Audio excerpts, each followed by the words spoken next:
Rodrigo Roa Duterte, natulungan po tayong lahat. Ibinuhis po niya ang buhay niya kasama ang buhay ng kanyang mga pamilya upang bigyan po tayo ng mapayapang pamumuhay na sa pagtulog natin tuwing gabi ay makatulog tayo ng mahimbing dahil alam natin ang mga kapulisan ay kakampi ng bawat Pilipino. Tama! Tama yun! Tama! Bakit ganito ang nangyayari? Ganito ba tayo katanga na maraming Pilipino? Yung Kongreso ngayon, nagmistolang mga protektor ng mga durugista. Yung Kongreso ngayon, nagmistolang mga protektor ng mga kriminal.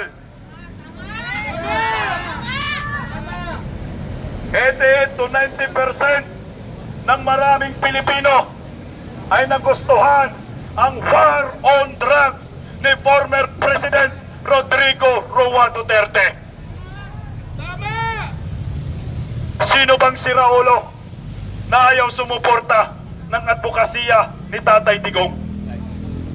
Sino bang siraulo na magagalit ka na saktan ang mga kriminal at mga sindikato sa gobyernong ito? Hindi ba ho dapat magpasalamat tayo na merong isang Rodrigo Roa Duterte na matapang itinaya ang kanyang buhay para sa inyong lahat, para sa ating lahat, para sa ating mga anak, sa ating pamilya at kamag-anak. Bakit nagkaganito na ho ang Pilipinas ngayon? Alam po natin na ang maraming Pilipino ay matatalino. Alam ho natin na nangyayari sa bansang ito ay bunga ng isang tinatawag na obsesyon. Obses na obses po ang pamilyang Marcos sa mga Duterte dahil hindi nila magaya at hindi po nila makuha kung ano ang dedikasyon ng mga Duterte sa trabaho at sa maraming Pilipino. Tama! Nimal, bakit kailangan gawa ninyo ng kasalanan itong mga Duterte? Anong gusto ninyo? Extension! Sinisiraan ho ninyo, 3 years in the making, kaliwat kanang black propaganda, gamit ang Kongreso, gamit ang Senado. Ang tanong, may naniniwala ba sa mga buhaya sa Kongreso? Wala! Meron si Castro. Pati si Ontiveros. Senado yun! Ontiveros, Senado yun! Alam nyo ho, nakakatakot yung ginawa ng mga kongresista ngayon. Ang 19 Congress ang pinakabulok ng mga kongresista sa kasaysayan ng Republika ng Pilipinas. 3 years? Anong ginawa nilang mga batas para sa ating mga mahihirap? Meron ba? Mas lalo yan si President Pedro! Matagal na yan dyan! Walang ginawang batas yan! Kalma, kalma. Galit na galit, gustong manakit. Mr. Ter! Matagal na yan! Senado yan si President Pedro na yan! Hindi ba ho? Mapamura ka sa ginawa ngayon ng mga buhaya sa Kongreso at sa gobyernong Marcos? Tama! Nimal talaga ho? Sino pag iniwa mo ng buka? Puso mo! Puso mo! Dapat ang iniimbestigahan ninyo sa Kongreso ay yung mga biktima ng mga kriminal. Hindi yung ano! Dapat yung iniimbestigahan ninyo sa Kongreso ay yung mga pinapatay na mga kapulisan ng mga sindikato at mga durugista.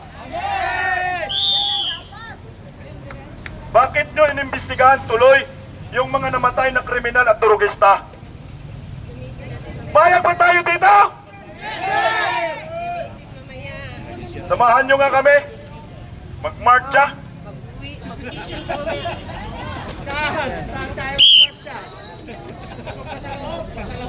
Maraming mga mga Pilipino ngayon ay gising na ho sa katotohanan na pilit pinubulat ng mga mainstream media, na pilit pinapaniwala nila sa kanilang mga mali-maling balita. Mali-maling balita. Pasalamat tayo, may Badong, may Bimar, may Parak. Bias talaga eh, mga gago. Bias? Bias ba ang mainstream media?